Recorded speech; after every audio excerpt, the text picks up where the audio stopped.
নমস্কার, আমি নির্মল মোদক। আজ এসছি গাটরা বনবিবিতলায়।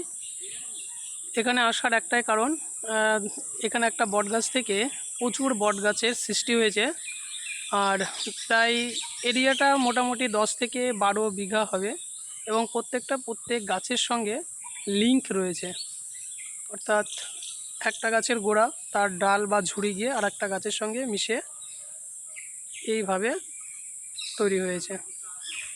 এখানে একটা ছোট মন্দির রয়েছে এবং আশ্রম রয়েছে। জায়গাটা শান্ত।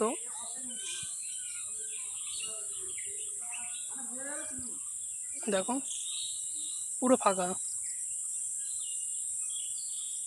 খুবই নিরিবিলি একটা জায়গা। দেখাচ্ছি, দেখো এই যে গাইস, হাই করে দাও। হাই।